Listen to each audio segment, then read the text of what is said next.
మన స్వర్ణాంధ్రకు స్వర్ణ రాజధానిగా అమరావతి నిర్మాణం జరిగితే పెయింట్ కంపెనీలు కూడా ఉపయోగంగా ఉంటుంది.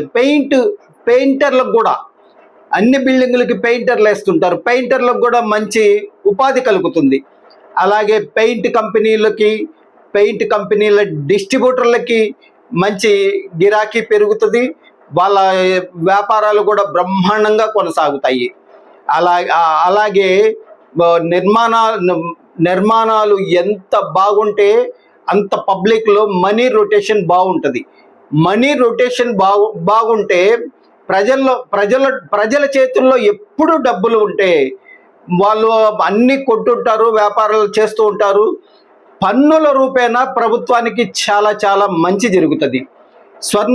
స్వర్ణాంధ్రకి స్వర్ణ రాజధానిగా అమరావతి నిర్మాణము జరగాలని 5 కోట్ల మంది చాలా చాలా సంతోషంగానే ఉన్నారు.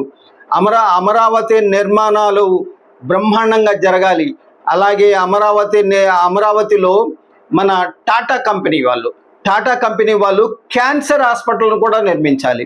అలాగే మన రిలయన్స్ వ్యాపారస్తులు కూడా అక్కడక్కడ ఇతర దేశాల్లో పెట్టే బదులు అమరావతిలో కూడా పెట్టుబడి పెట్టాలని కోరుకుంటున్నారు ప్రజలు.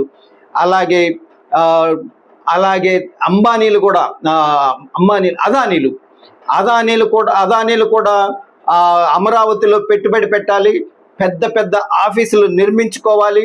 ఇతర దేశాల బదులు 10% అమరావతిలో నిర్మాణం జరిగితే వాళ్ళకి ఉపయోగమే కానీ ఎటువంటి నష్టాలు జరగవు.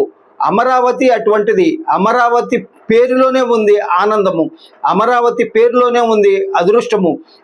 అందరికీ 5 కోట్ల మందికి ఉపాధి జరుగుతుంది.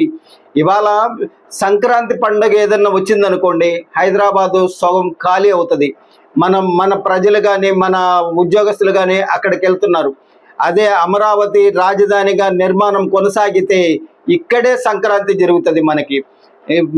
అమరావతి స్వర్ణ రాజధానిగా ఏపీకి బ్రహ్మాండంగా కొనసాగాలని ఈ వీడియో ద్వారా తెలియజేస్తున్నాడు రాజకీయ నిఖిలవేకర్త తాతా సుబ్రహ్మణ్యం, మైపెన్ పేపర్ అధినేత, విజయవాడ, ఆంధ్రప్రదేశ్, భారత్. మిగిలిన విషయాలు రేపు మాట్లాడుకుందాం.